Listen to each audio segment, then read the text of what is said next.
Olá, senhores, muito boa noite, sejam todos muito bem-vindos. Começamos aqui mais uma das nossas aulas, né? Peço perdão a vocês porque eu tinha agendado a aula para ontem, mas aconteceu imprevisto, eu acabei não dando aula, então eu estou fazendo essa reposição hoje. O capítulo é curto, então, assim, vai ser uma aula bem curtinha mesmo, para a gente conversar um pouco sobre o assunto e pronto, né? Que o capítulo é bem curtinho, ele tem umas 3 páginas mais ou menos na apostila. Dá para fazer isso numa conversa bem tranquila. Eu até adiantei um pouquinho do horário para não tomar muita sexta-feira de vocês, afinal de contas, sexta-feira, né? Avisos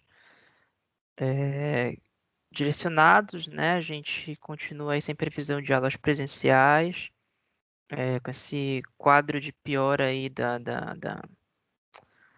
Covid-19, né? E não só aqui, como no mundo todo, né? Com essas novas variantes aí do coronavírus. Então a gente vai segurar um pouquinho aí esse retorno. Ele vai demorar um pouquinho para acontecer, né? Ah, então a gente fica aí no aguardo, né, de alguma autorização para poder retornar com as nossas aulas, tá? É, Acho que era só isso que eu tinha para dizer. Se eu lembrar de alguma coisa, depois eu vou dizendo aí ao longo da aula. Então, a aula é bem rápida, para não tomar muito tempo, né? Mesmo que até agora não tenha ninguém aqui, vai ficar gravado, então vocês vão poder assistir depois e a aula tem que ser dada de qualquer forma, foi agendada, então tá tudo certo. Vamos lá. Hoje, capítulo segundo da nossa apostila, a gente vai falar um pouco sobre a história da indústria, né, e os modelos de gestão. Então, até o século XVIII, a evolução da humanidade era uma coisa que acontecia de forma muito lenta, né? Era uma absorção muito vagarosa daquilo que se apresentava como novo, né? E aí, da metade do século XVIII em diante, a Revolução Industrial, ela transformou os modos de produção e ela iniciou um processo de crescimento econômico muito acelerado, né? É, Isso também trouxe inovações de forma muito rápida, né? Então, esse processo de aprendizado da época, ele consistia na transferência de conhecimentos e de habilidades do mestre para o aprendiz. Então, basicamente, ensinava-se e praticava-se como o fazer, né, como fazer alguma coisa, e não necessariamente a melhor forma de fazer. Então, a gente pode até pegar como exemplo o os ferreiros, né? Pegar um ferreiro transmitindo as suas técnicas, as técnicas que ele sabe, para os seus aprendizes, né? Então, a qualidade e a competitividade, elas não eram preocupações nesse momento, né? E até então, quaisquer revoluções se estabilizavam após algum tempo. E a Revolução Industrial, ela acabou diferente, ela não se estabilizava, porque ela procurava tecnologias novas, ela procurava inovações, então ela acabou sendo bem diferente ah, daquilo que a gente observava em outras revoluções, né?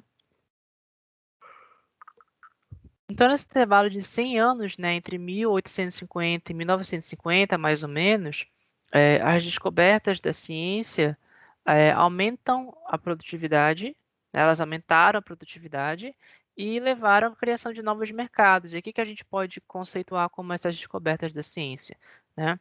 A eletricidade, a química, a máquina a vapor, né? Tem uma série de coisas aí a serem consideradas. E no século XX, já um pouco mais recente, né, esses anos de 1900, né, aconteceu um crescimento gigantesco em todas as áreas da ciência, né, e as áreas do conhecimento, conjuntamente com o crescimento da população mundial. né, que passou aí de 1 para mais de 7 bilhões de pessoas, né? Mesmo com guerras mundiais, catástrofes naturais, epidemias, né? Então, com a ciência e com a população em crescimento muito rápido, isso vai acabar se traduzindo no aumento da demanda por produtos e por serviços. E a resposta da indústria para essa demanda foi uma difusão muito rápida de inovações tecnológicas, inovações organizacionais, suprindo essa demanda em escala mundial. E aí foi o século das inovações em transporte, né, as ferrovias, o motor a combustão, o motor elétrico. Foi uma inovação também nas comunicações, né, o telégrafo, o telefone, o fax, a internet. E, naturalmente, também houve inovações de gestão. Então, esse avanço tecnológico resultou na empresa industrial, que levou à concentração econômica, né, e outros fenômenos. E quando a gente fala de concentração econômica, a gente considera os monopólios e os oligopólios, né? E aí, resgatando a história das organizações, a gente pode citar a administração científica que Taylor desenvolveu e Henry Ford implantou lá em 1913, né, em que os operários faziam trabalhos braçais e os gestores ficavam distantes do chão da fábrica, né, ficavam distantes ali daquele espaço de trabalho. E entre os instrumentos que foram desenvolvidos ali no século XX para aprimorar os métodos de gerenciamento das empresas está justamente o da qualidade. Então, alguns autores consagrados, como Stewart, Juran e Deming,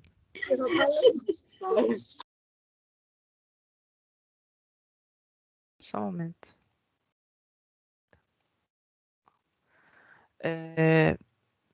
Então, alguns autores, né, como Stewart, Juran, Deming, eles desenvolveram algumas ferramentas de gestão da qualidade, mas eles não puderam testar essas ferramentas lá nos Estados Unidos, porque havia um excesso de recursos naturais, financeiros, humanos, e não havia interesse no assunto, né? Mas no Japão as oportunidades foram muito promissoras para que se implantassem essas ferramentas, já que a Segunda Guerra Mundial, já após esse acontecimento, havia uma escassez de recursos naturais e financeiros, e tudo isso junto à característica muito peculiar da população de ter enraizados alguns valores sociais a respeito de respeito à hierarquia, né? Então, naquela época, por exemplo, a gente via no topo de uma pirâmide o imperador, aí vinha a pátria, a empresa, né? A família, primeiro os pais e os avós, depois a família, filhos, netos e avós, e depois eu. Ou seja, é uma pirâmide, né, onde existe essa hierarquia muito nítida que vai fazer toda a diferença no modo como a população enxerga isso. Então, é muito interessante notar que um dos alicerces para o crescimento da importância da indústria japonesa na economia do mundo foi exatamente um conjunto de práticas que foram desenvolvidas por americanos que não encontraram espaço no seu próprio país para aplicá-las. Isso não em nenhum momento desmerece os japoneses, né? Porque eles foram capazes de desenvolver os seus próprios modelos de gestão, né? Como, por exemplo, o modelo Toyota de produção, né? E aqui a apostila de vocês traz um texto que eu vou fazer a leitura porque eu acho que é muito interessante a gente falar um pouco sobre isso aqui. É um texto um pouquinho longo, mas para vocês visualizarem direitinho um pouco do que representa isso que a gente fala hoje, né? Só voltar aqui. O texto diz o seguinte: a maioria das empresas atuais, qualquer que seja qualquer que seja o seu ramo, a sofisticação tecnológica de seus produtos ou serviços, ou a sua nacionalidade de origem, pode remontar o seu estilo de trabalho e as suas raízes organizacionais à prototípica fábrica de alfinetes que é descrita por Adam Smith em A Riqueza das Nações, que é um livro que foi publicado em 1776. O Smith, que é um filósofo e economista, ele reconheceu que a tecnologia da Revolução Industrial tinha criado oportunidades sem precedentes para que os fabricantes aumentassem a produtividade dos trabalhadores, e com isso eles iam reduzir os custos dos produtos, não em pequenas porcentagens, que são atingíveis quando se consegue persuadir um artesão a trabalhar com um pouco mais de rapidez, mas em ordens de grandeza. Então, nesse livro, esse precursor do consultor de empresas, na época, e nessa época ele era um pensador radical, ele explicou o que ele denominou de princípio da divisão do trabalho. Então, o princípio de Smith, ele refletiu as suas observações de que certo número de trabalhadores especializados, cada qual fazendo uma etapa individual da fabricação de um alfinete, poderia produzir em um dia muito mais alfinetes do que o mesmo número de trabalhadores empenhados na produção de alfinetes inteiros, né? Então, o Smith escreve, né? Um homem estica o arame, o outro endireita, um terceiro corta, um quarto faz a ponta, um quinto esmerilha o topo para receber a cabeça, né? Produzi-la requer 2 ou 3 operações distintas. Depois, ajustá-la no alfinete é uma atividade peculiar, pratear os alfinetes é outra, inseri-los na cartela de alfinetes constitui até uma atividade independente. Então, o Smith relatou ter visitado uma pequena fábrica que empregava apenas 10 pessoas, cada uma fazendo apenas uma ou duas das 18 tarefas especializadas envolvidas na fabricação de um alfinete. Essas 10 pessoas eram capazes de produzir conjuntamente mais de 48 mil alfinetes por dia, porém trabalhando separada e independentemente, e sem ter sido educada nessa atividade peculiar. Cada uma delas certamente não conseguiria produzir 20 ou nem mesmo um alfinete ao dia. Então, a divisão de trabalho aumentava a produtividade dos alfineteiros em centenas de vezes. E aí Smith de novo fala que a vantagem deve-se a 3 diferentes circunstâncias. Primeiro, né, o aumento da destreza de cada trabalhador individual. Segundo, a economia do tempo normalmente perdido na passagem de uma espécie de trabalho para outra. E, finalmente, a invenção de um grande número de máquinas que facilitam, abreviam o trabalho e permitem a um homem realizar o trabalho de muitos. Então, as atuais companhias aéreas, usinas siderúrgicas, as firmas de contabilidade e fabricantes de chips para computadores foram todas construídas em torno da mesma ideia central de Smith, a divisão ou a especialização da mão de obra e a resultante fragmentação do trabalho. Então, quanto maior uma organização, mais especializados são os seus trabalhadores e mais fragmentado é o seu trabalho, certo? Quanto a essa questão, meninas, vocês têm alguma dúvida? Não, professor, eu não. Estou Não, né? entendendo até Rosilene, agora. tudo certo aí?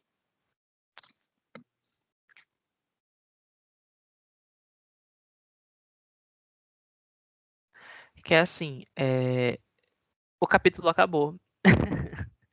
Eu falei que o capítulo era bem curtinho, sabe? E aí, assim, como eu não pude dar aula ontem, fazendo aquele imprevisto, eu Uhum. preferi fazer essa reposição bem rapidinha hoje, então acho que a aula não durou o quê? Não deve ter durado nem 20 minutos, porque o assunto realmente é curto, né? É um capítulo bem curtinho da apostila. Então, eu sei que vocês entraram depois, eu já estava dando aula em razão do horário, né?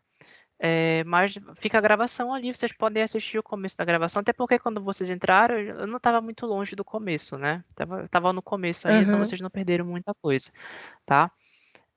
Então, assim, eu tá. vou encerrar por agora, porque, assim, não tem mais nada para abordar sobre o capítulo, né? Esse era um capítulo inteiro. Aham. E aí, na próxima quinta-feira, a gente retorna, tá? Com as nossas aulas. Normalmente, a gente já vai pular para o terceiro capítulo da nossa apostila, que é, deixa eu só confirmar aqui, Fundamentos de Excelência. E aí, a gente vai ter mais um pouquinho, assim, o assunto vai ser um pouquinho mais extenso para a gente conversar. Possivelmente, a gente vai ter que quebrar esse capítulo em duas ou três aulas, porque ele é bem grandinho, pelo que eu estou vendo aqui, né? Tá bem grande aqui. Então a gente vai ver o que pode fazer depois para melhorar isso, tá? Então, vou encerrar por aqui, a gente não tem mais nada a conversar. Ah, fiquem bem, bom fim de semana para Professor, vocês. Oi, pode falar. sobre esse capítulo, o senhor vai passar alguma atividade, alguma coisa assim, para a gente fixar mais Não, não na por mente? hora. Não por Não, né? hora. Por hora, assim, Aham, meu método de trabalhar sempre é primeiro ministrar todo o conteúdo. Então, depois que tá. eu conseguir ministrar todo o conteúdo, aí eu passo algumas atividades para vocês. Elas podem ser individuais, podem ser em grupo, né? Vai depender Uhum, de como a gente certo. estiver. Vai ficar mais fácil a gente fazer uma atividade em grupo, por exemplo, que eu considero melhor, se a gente já tiver nas aulas presenciais, pelo menos no modo híbrido, né? Vai depender aí de como está essa questão de coronavírus, se as coisas melhorarem, a prefeitura autorizar, aí a gente consegue fazer uma coisa interessante, né, uma atividade bacana com todo mundo junto. Mas enquanto isso não for possível, assim, eu vou ministrando as aulas para a gente. Porque o importante é Uhum, eu ministrar a aula e vencer todo o conteúdo programático, né? Que é isso me possibilita sim, avaliá-los melhor. E aí, como eu sei que vai ter tempo, vai sobrar tempo para a gente fazer atividade, a gente pode pensar em alguma forma. De repente, a gente pode fazer um trabalho de pesquisa, ou eu posso passar um questionário, a gente vai debatendo esse questionário juntos, né? Dá para fazer algo bem isso. bacana. Mas eu vou bolar alguma coisa aqui genial. Eu também vou conversar com vocês para saber o que vocês acham interessante a gente fazer. Mas eu vou vencer todo o conteúdo, né? Ministrar todas Sim, as aulas. E aí a gente faz lá no final um apanhado geral. Tipo, faz uma revisão geral de todo o conteúdo. E a gente faz alguma atividade juntos para a gente fixar tudo aquilo que a gente viu durante todo o semestre. Certo? certo. Então, pronto. Acho que nada mais a tratar, tá? Tem mais alguma coisa que tu queira perguntar, Não, dizer? não, eu não. Pronto. Então, ó, vou encerrar por aqui. Meninas, muito obrigado pelo tempo de vocês. É, Bom fim de semana e a gente se encontra na próxima quinta-feira, tá bom? Um Tá, abraço. obrigada, professor. Boa noite. Boa noite. Boa noite.